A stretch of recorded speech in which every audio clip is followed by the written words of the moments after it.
I think that we're missing, for those who hate a particular candidate and who are ranting and raving on social media all day long about how evil their hated candidate of choice is, I really think that they're missing a fantastic opportunity, because instead of just railing and ranting and raving and sounding crazy, because that's how people who are apolitical are going to look at you, why not use that energy to explain why you don't support a particular candidate and why you do support a different candidate? Lay out the facts, do some research, educate your friends, your family, your neighbors, your social media friends.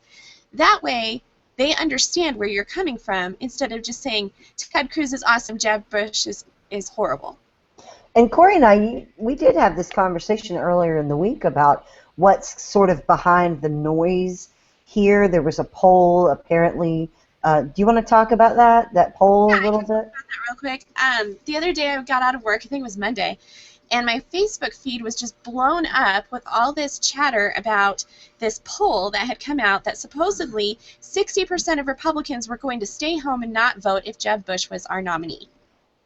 And I mean, we're not talking just a few posts. We're talking probably 10 with paragraphs long rants from some of my friends about how infuriated they would be and how they wouldn't go and vote if Jeb Bush was our candidate. And so I instant messaged Fishy and JD, and I was like, is this a type of clickbait or something? Because all it's doing is riling up the base and causing all kinds of division on our side. And I'm kind of wondering if this isn't a type of clickbait that maybe the left, or who knows, is putting out there just to cause division on our side. I think it's possible, and what struck me is the type of people they're asking in polls are quote-unquote likely voters. The people who know the candidates, all the candidates' names, are people like us. The people who don't will recognize the name Bush, and they'll say, those polls that say Bush has the best chance against Hillary, it's because we're a year and a half out, and he's the only name that some of these people have heard.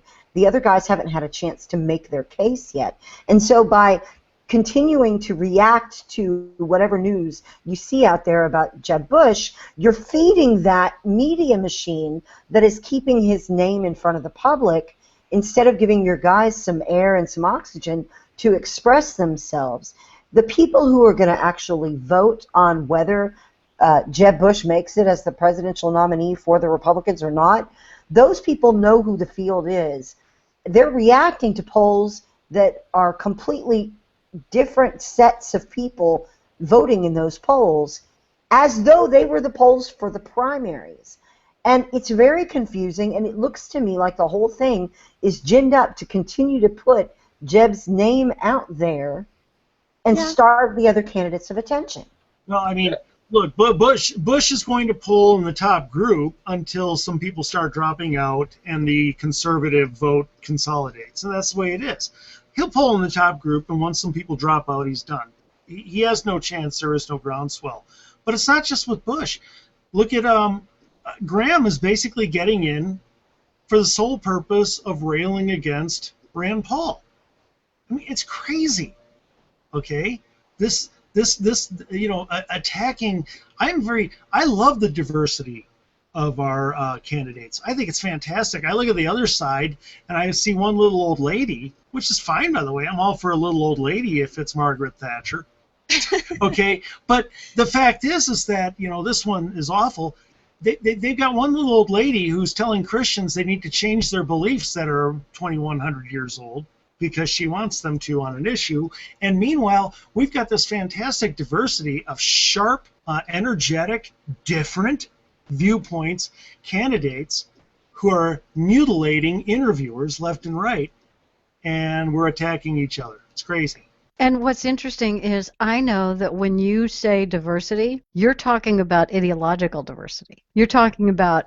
Yes, I am. You let me just real quick. Yes, I am. You're talking about their plans and ideas and the groups that they appeal to, and the fact that, yeah, they're all under the Republican umbrella, but they are all over the map on different issues. They are not in lockstep on really much of anything other than opposition to the left. But they differ in the way they would go about implementing their opposition. They are the kind of diversity that that we have. And I think it really behooves us for the rest of 2015 to, talk about the personalities, but to sidestep and avoid some of the personality attacks and issues, and maybe replace them with conversations about the topics and the issues, rather than having lengthy paragraph discussions about whether or not you'll campaign for Hillary just to avoid Bush. It's important for us to say, oh, this guy who has a big megaphone said these things that are great, let's talk about this message.